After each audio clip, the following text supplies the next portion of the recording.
Halo, assalamualaikum warahmatullahi wabarakatuh. Selamat datang di channel Putra Sulung 44. Nah, kali ini kita akan membahas tentang pengalaman saya selama di lapangan. Nah, kali ini teman-teman, kita akan membahas tentang saya cerita horor juga sih. Selama saya merasakan di lapangan menjadi kontraktor. Nah, singkat cerita, di saat saya dan teman-teman nih nyampe di suatu tempat atau di suatu daerah yang tidak tahu dalam keadaan mistis tersebut, jadi kami menemui daerah yang terbilang sudah kosong banget. Jadi teman-teman, nah di saat kami sampai di situ, kami mencari mes tempat tinggal kami selama kami berada di lapangan tersebut teman-teman. Nah, kami menemukan suatu daerah itu seperti ramai penduduknya penduduknya ibaratnya putih kayak seperti orang dunia. Nah, jadi ketika kami bertanya dengan satu warga yang di daerah tersebut, ya yang nggak mungkin saya sebutkan daerahnya ya teman-teman. Jadi gini teman-teman, saya menemukan daerah itu ibaratnya gimana, seperti ganggang atau perumahan elit yang kayak royal, pokoknya lah berkualitas gitu tempatnya teman-teman. Nah, di saat kejadian tersebut adalah seorang warga yang kami temui di saat kami ingin mencari tempat tersebut. Kami bertanya lah, Pak, di mana tempat rumah yang dikontrakkan?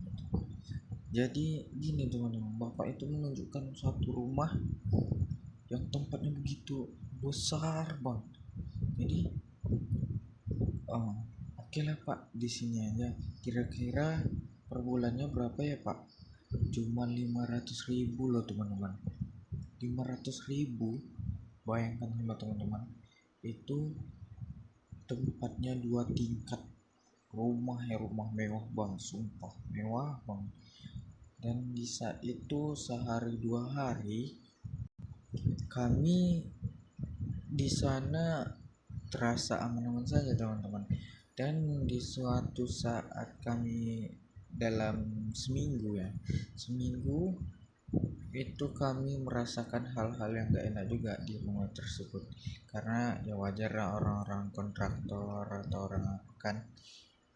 Jadi gini teman-teman, kami baru pulang dari kerjaan. Jadi saya sebagai pelaksana waktu itu pulang kami jam 3 barengan sama tukang. Kami satu mes lah sama tukang itu kan. Nah, jadi setelah kami pulang jam 3 itu kami tidak langsung tidur teman-teman. Kami bercerita, berkumpul bersama-sama.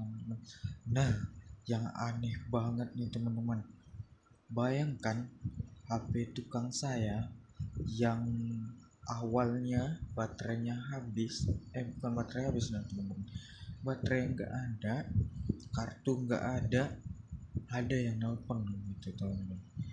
Bayangkanlah sama teman-teman kan. Nah, di situ kami sudah merasa heran juga nih teman-teman, kok bisa HP yang nggak ada baterai, nggak ada kartu, ada orang yang nelpon gitu teman-teman. Nah, ketika di saat itu teman-teman, nggak ada yang satupun yang berani ngangkat HP itu teman-teman. Karena saya memberanikan diri teman-teman, saya angkat telepon tuh teman-teman. Nah, setelah gitu aku angkat teman-teman, mobilku yang kunci dengan aku nih teman-teman nyala. Nah, bayangkanlah teman-teman. Nah, di saat itu teman-teman, aku juga merasa gak enak banget teman-teman. Lalu aku keluarlah teman-teman. Keluar aku, kemudian kulihat mobilku nyala begitu saja tuh teman-teman. Yang aneh banget ini teman-teman, gak ada orang satupun, dan kunci mobilku masih terkunci loh teman-teman. Kemudian karena aku saking panik, mobil aku tuh pun mundur sendiri. Dan juga itu teman-teman, pagar rumah pun terbuka lah dengan sendiri ya teman-teman. Lalu singkat cerita teman-teman, aku tahanlah mobilku teman-teman. Itu pun rasanya gimana setelah aku menahan mobilku dari belakang tuh teman-teman, sekitar 3 menitan ya teman-teman. Setelah 3 menitan itu mobilku mati sendiri, dan pagarnya itu tertutup sendiri teman-teman. Awalnya dari terbuka sendiri sampai tertutup sendiri teman-teman. Nah dari situ teman-teman aku udah feelingku nggak enak banget sumpah. Dan kemudian aku balik aku ke dalam, lihat teman-temanku yang tukang-tukang tersebut itu ada yang di tidurnya nih ya, ada yang di tangga, ada yang di atas pintu, ada yang di dekat jendela, ada yang di WC. Kemudian teman-teman, bisa aku bangunin semua teman-teman aku yang tersebut teman-teman. Nah ketika aku bangunin, lalu mereka bertanya loh teman-teman kepadaku, loh aku kok tidurnya di sini. Oh, aku juga tidurnya di sini. Kenapa? Padahal kita sama-sama ngumpul loh di bawah di ruangan tamu, gitu teman-teman. Nah, aku pun termasuk heran juga tuh teman-teman. Nah, kemudian singkat cerita, setelah aku juga capek banget teman-teman, kamarku tuh di lantai 2 itu teman-teman, tepatnya di atas. Nah, kemudian aku teman-teman pergi lah naik ke tangga tersebut. Lalu aku memang orangnya gimana ya, gak pernah istilahnya kunci pintu teman-teman, kunci pintu kamar. Nah ketika aku berbaring ngadap badanku ke tembok, bayangkan teman-teman, pintu kamarku itu gak ada bunyi, cuman ada orang melompat. Jadi ku sangka tukang-tukangku lah teman-teman. Aku bilang, kalian kalau mau tidur aja, nggak usah loncat-loncat, gitu teman-teman. Nah singkat cerita, yang melompat-lompat itu hilang teman-teman, hilang begitu saja hilang. Dan kemudian teman-teman,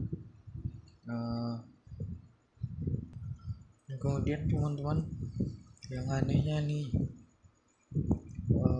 tiba-tiba berat banget kasurku, yang ya tau lah, yang kasur kayak yang busa, bukan busa, yang kapas gitu teman-teman. Mereng, serasa adalah sekitaran 20 orang kayak terimpit-rimpit gitu teman-teman. Nah yang aku heranin ini loh teman-teman, di saat ku pegang orang sebelahku itu teman-teman, dingin banget sumpah, dingin. Jadi gue bilang, kalau ke kedinginan pakai aja lah selimutku, gitu teman-teman. Ya saat itu teman-teman, setelah aku bilang kayak gitu, dia nggak menjawab, gerak pun tidak. Oh aku sangka dia udah tidur teman-teman.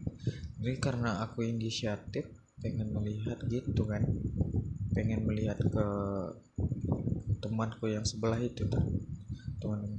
Dan ternyata itu teman-teman ternyata itu pocong teman-teman, tepat di depan mataku. Kami berhadapan teman-teman, mukanya hancur. Setelah hancur, mukanya pucat, hancur. Gimana ya, dia tuh mukanya tuh hancur cuman nggak berdarah teman-teman, mukanya tuh pucat ya, seperti memang dalam keadaannya tuh badannya tuh memang dingin banget, sumpah dingin dingin. Dan di saat itu aku nggak bisa bergerak teman-teman, dan mulutku memang aku situ sudah berteriak-teriak, satu pun tukangku nggak ada yang dengerin aku teman-teman. Nah singkat cerita teman-teman, saat itu masih ada untung lah ya, mungkin orang Indonesia sebut penuh dengan untungnya teman-teman, azan subuh teman-teman. Ya Allah, aku beruntung banget itu teman-teman. Kalau seandainya lewat dari 1 jam itu mungkin aku nggak bisa YouTube ya, nggak bisa di sini kita jumpa. Di situ azan, tiba-tiba badanku lemas banget teman-teman, lemas banget. Dan seketika pocong yang di hadapanku, di depan mataku, itu tiba-tiba hilang teman-teman. Nah ke cerita, aku ambil wudhu, sholat, dan ya mengaji juga dengan teman-teman. Habis itu teman-teman, yang gak masuk akalnya nih, aku bisa tidur nyenyak banget tuh. Biasa kalau udah jumpa hal-hal seperti itu pasti terbayang kan. Nah cuman aku enggak teman-teman, tiba-tiba aku habis sholat itu gimana ya, badanku tuh ringan banget, mataku langsung tidur gitu. Nah keesokan harinya nih teman-teman, paginya aku juga tumben bangun paling cepat di antara tukang-tukang. Aku biasanya ya aku jujur aja, aku biasa bangun jam 9 jam 10 ya, biasanya.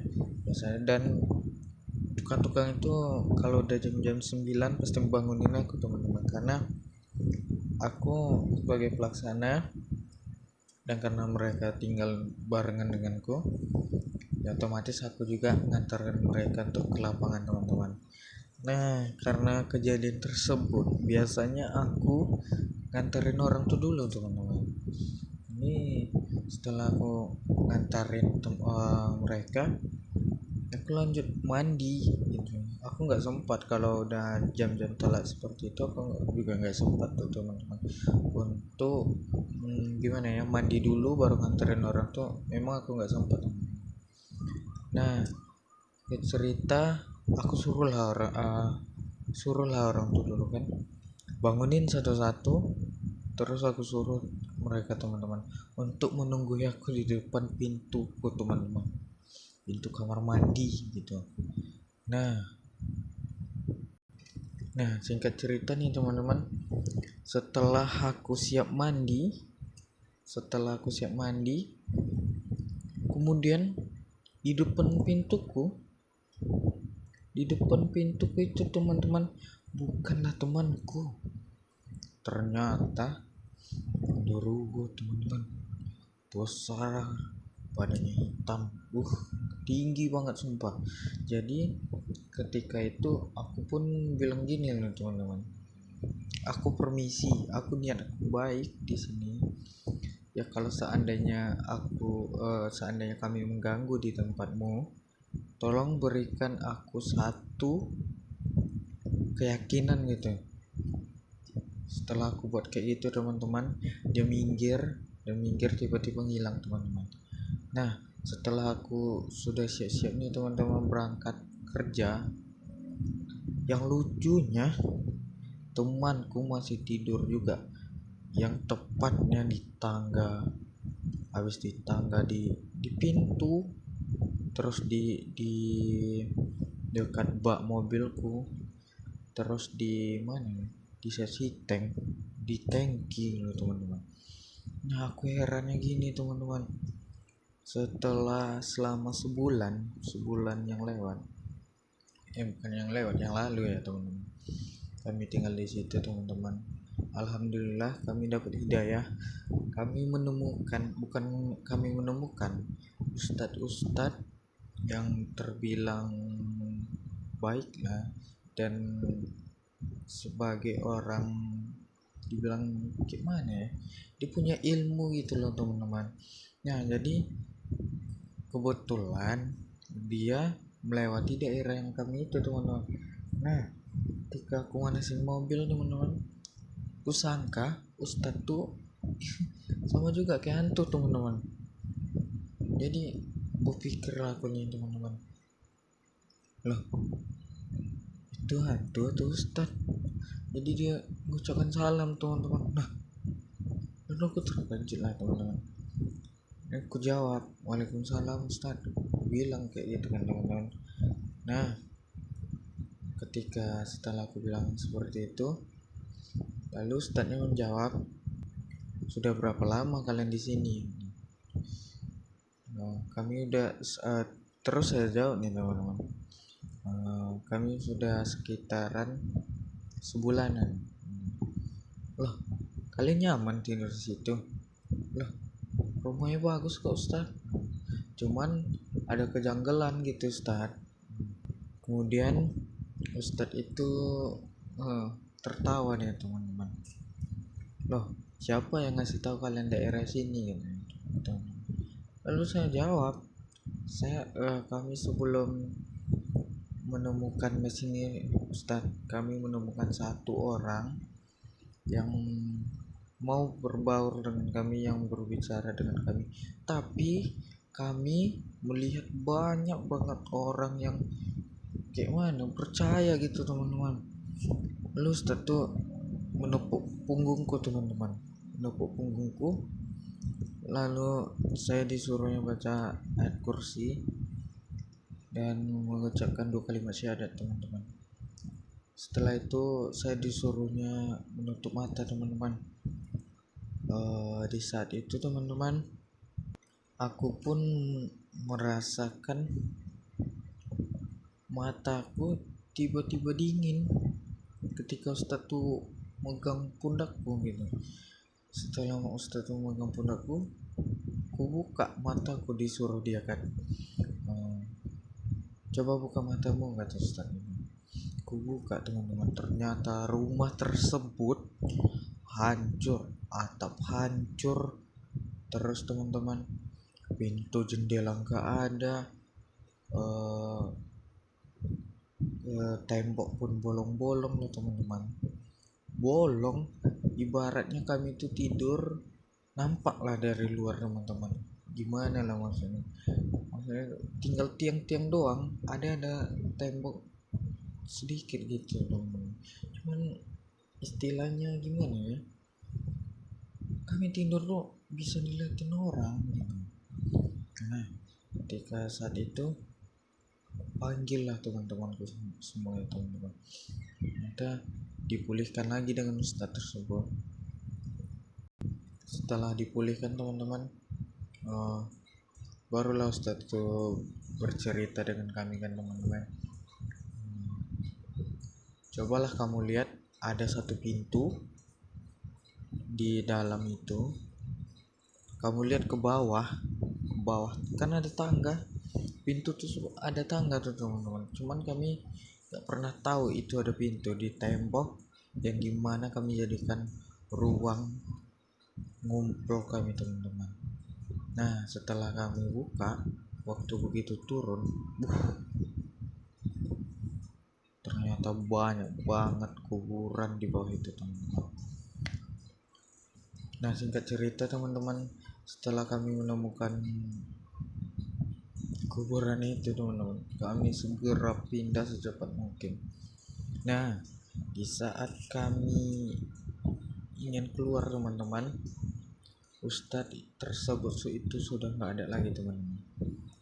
Jadi niat kami di satu kami kan berpindah teman-teman, pindahlah ke dekat lokasi kami kerja teman-teman. Dan singkat cerita nih teman-teman, yang aku herankan teman-teman, setelah kami pergi ke tempat yang lebih layak ya mungkin bisa jadi, nah di situ muncullah namanya orang PU ini. Ada bagian-bagian dari pelaksana juga nih teman-teman, pengecekan bagian lapangan nih teman-teman. Nah ketika dia nyampe, dia juga nggak bilang sama kami kalau dia pengen tinggal di sini sampai kami siap kerja teman-teman. Nah begitu kami bertemu, lalu dia ceritalah dengan saya teman-teman. Ayo ke tempat mes bapak aja tidur katanya teman-teman. Jadi saya bilang lah, memang bapak mesnya di mana? Karena saya tuh udah curiga banget gitu teman-teman. Itu di situ rumahnya mewah, bagus banget sumpah. Tingkat 2 bagus, nyaman. Jadi aku heran loh teman-teman. Jadi Pak, boleh tahu Pak di mana tempat bapak itu tersebut Pak? Ini pergilah kami berdua teman-teman ke tempat, sampai simpangnya aja aku langsung mutar balik mobil tersebut teman-teman. Jadi setelah aku mutar balik, ternyata bapak PU itu yang bersama aku dulu perginya, di saat aku mutar balik, mutar arah, dia nggak ada teman-teman. Nah singkat cerita nih teman-teman, aku pergilah ke lokasi tersebut. Ternyata bapak PU itu lagi minum kopi di kedai teman-teman. Bayangkan, loh aku sama siapa? Gitu teman-teman logikanya. Singkat cerita nih teman-teman, aku tanyalah sama bapak yang tadi, Pak, bapak tolong jawab betul-betul ya Pak, tadi kita dalam satu mobil loh Pak, kok bapak bisa sampai duluan di sini? Dan ternyata bapak PO itu pun heran loh teman-teman, loh saya dari tadi di sini loh, saya nggak pernah jumpai kamu. Iya Pak, iya benar, saya di sini. Tanyalah sama ibu kedai ini. Ibu kedai itu tersebut teman-teman, tawa deh teman-teman. Loh, kamu pergi sama siapa? Kan? Ini loh bu, sama bapak ini tadi. Saya suruhnya lihat mes dia loh bu. Enggak ah, bapak ini dari tadi di sini loh, minum kopi. Yang anehnya bapak itu teman-teman, minum kopi tanpa gula lagi. Bayangkan kopi kapal api yang sasetan yang sekitaran 3.500 itu teman-teman, itu harus dituangkan ke gelas dia tanpa ada sisa loh teman-teman. Bayangkan sama kalian itu yang kopi kapal api itu pahit banget sumpah. Dan saya pun bertanya, Pak, kopi bapak kok hitam banget gitu Pak? Kan iyalah kan, kapal api yang satu saset dimasukkan ke gelas itu tanpa gula kata dia. Nah singkat cerita nih teman-teman, aku berangkatlah nih teman-teman ke tempat mes bapak ini. Alhamdulillah sama teman-teman, sama. Ketika aku nyampe ke simpang mes dia itu teman-teman, ya pas ke tempat simpang masjid tersebut teman-teman, aku udah curiga banget pasti bapak ini tinggal di sini. Memang betul teman-teman, betul 100% betul, dia tinggal di mana tempat kami tinggal dulu teman-teman. Nah ketika saya pengen muter balik nih teman-teman, aku selalu menatapi bapak itu terus teman-teman, sambil memutar balik mobilku. Ku pandangi bapak itu terus, hilang atau enggak. Ternyata teman-teman, bapak ini marah loh, kenapa aku muter balik, kenapa aku nggak jadi ke tempat mesnya. Ceritakan teman-teman, Pak, rumah bapak atau mes bapak yang sekarang ini Pak, itu nggak ada Pak. Itu udah atapnya bolong-bolong, jendela nggak ada, pintu nggak ada, tembok pun hancur lembur Pak, dan di bawahnya pun ada kuburan Pak. Kami dulu tinggal di sana Pak, tapi yang lucunya bapak tersebut masih mengeras untuk tinggal situ tuh. Karena dia udah duluan makan garam gitu mungkin ya teman. Nah di saat itu teman-teman, dia dibilang orang nyali kuat lah ya, nyalinya memang kuat, tapi bininya juga banyak loh. setiap setiap datang ke tempatku wanita, cewek-cewek atau ibu-ibu, itu lain-lain yang nanyakan bapak itu teman-teman. Nah lupakan yang itu teman-teman, kita lanjutkan dulu ya. Nah di saat itu teman-teman, aku juga heran lah dengan bapak ini. Dia kenapa sehari itu tidur dia paling lama 2 jam selama 24 jam. Satu hari cuma 2 jam. Bayangkan teman-teman. Nah ketika itu tanya lagi teman-teman, Pak tidur apa kok 2 jam gini. Ternyata teman-teman, dia banyak banget pengikutnya teman-teman. Maka dia setiap dia tidur dia pasti diganggu terus teman-teman. Di hal-hal seperti itu dia sudah gimana ya, sudah biasa diganggu-ganggu kayak gitu, sudah biasa. Jadi kenapa dia 2 jam tidurnya, dia 2 jam itu tidurnya dari orang sholat subuh sampai jam 7 teman-teman. Setelah itu dia bangun sekitaran jam 7-an lah ya, jam 7-an lebih, lewat dari jam 7 badannya terasa sakit-sakit teman-teman. Nah singkat ceritanya teman-teman, bapak itu juga pun bertanya denganku teman-teman, kenapa banyak-banyak HP di tempat tersebut. Aku bilang lah teman-teman, HP tukang-tukangku tinggal di sana pak, karena kami ketakutan gitu. Jadi HP itu nggak ada kartu loh pak, nggak ada baterai. HP itu ibaratnya rusak gitu teman-teman, itu rusak. Jadi ya gimana kan, nama kita udah ketakutan, udah apa HP itu rusak, gak mungkin lah kita bawa lagi kan. Ya udah tinggalin di situ aja. Jadi yang anehnya bapak tuh bilang, banyak loh di HP kalian tuh orang telepon kok kalian tinggalin. Jadi kami bilang teman-teman, HP itu rusak, nggak ada baterai, nggak ada kartu loh pak. Cuman bapak tuh ngeyel loh, sakit telinga aku bunyi-bunyi HP tuh. Kadang ku tengok, aduh ada orang nelpon, cuman bapak tuh nggak ngangkat gitu. Nah ketika aku balik ke mes, ke tempat tinggal aku yang baru ini teman-teman, aku ketemulah sama ustadz yang baik tadi teman-teman, yang ngapain kami semua itu teman. Aku bawa lah dia teman-teman. Apa kata ustadz? Lokasimu di mana?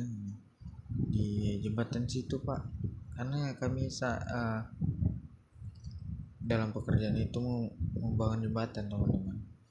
Nah di saat itu teman-teman, ya udah duluan aja, nanti saya diantar gitu kata ustadz.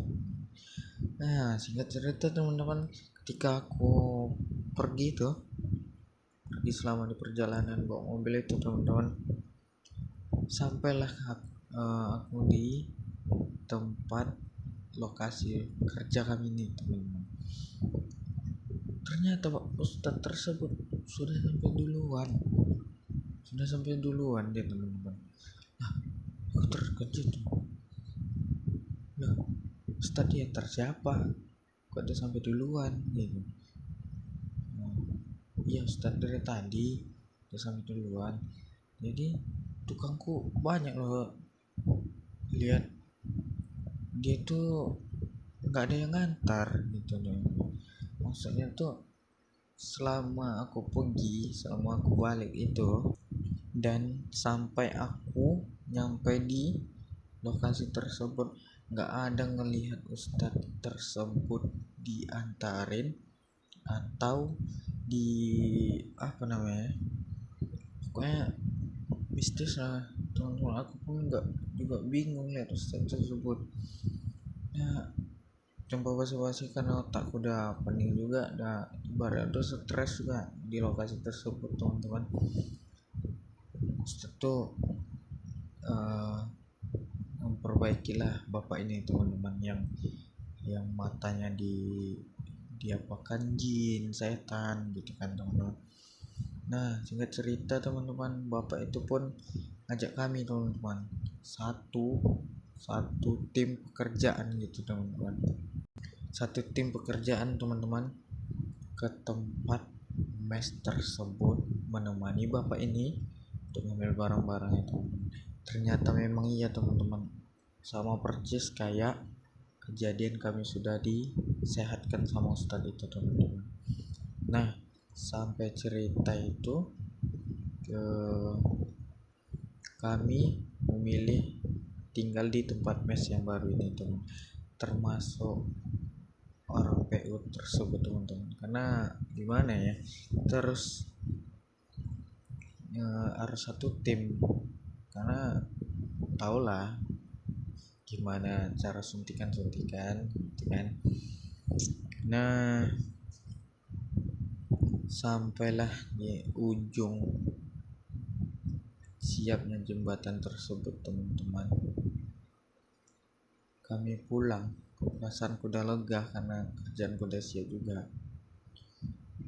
Aku langsung cium tangan ibuku, cium tangan bapakku, cium kaki dia teman-teman, karena aku udah ibaratnya aku di situ hampir mati aku teman-teman, karena kejadian aku saling menatap itu teman-teman. Kalau enggak karena Allah ngasih aku hidup lagi, entah apalah jadinya teman-teman. Nah masukan untuk teman-teman, kalau di saat di lokasi yang baru atau kita situ sebagai orang asing teman-teman, jangan sekali-sekali kita terlihat sombong, jangan sekali-sekali kita menunjukkan diri kita tuh hebat, nggak menyapa orang sekitar dan selengah gitu, dan juga itu nggak peduli dengan orang sekitar, itu nggak boleh teman-teman. Karena kita juga seorang pendatang, kita itu harus wajib untuk berpartisipasi juga nih teman-teman. Kita itu harus saling menghargai satu sama lain juga. Jangan pernah merasa diri kita sebagai pelaksana kita sombong, kita apa, itu nggak perlu teman-teman. Yang penting kita juga harus baik juga di depan masyarakat tersebut ya teman-teman. Nah sampai di sinilah ceritaku teman-teman. Mungkin keesokan lainnya aku bisa juga menceritakan horor. Sebetulnya banyak nih teman-teman cerita hororku selama aku jadi pelaksana lapangan. Nah kali ini sampai di sini saja aku bercerita. Mungkin lain waktu kita akan menceritakan lagi hal-hal horor juga lagi teman-teman. Dan aku juga minta bantu sama teman-teman, jangan lupa like and subscribe, bantu channelku untuk lebih maju lagi teman-teman, dan biar semangat juga aku nih teman-teman untuk membuat video-video cerita horor, game atau perjalanan gitu teman-teman. Nah tanpa kalian aku tuh juga nggak bisa maju gitu. Nah selamat malam dan assalamualaikum warahmatullahi wabarakatuh.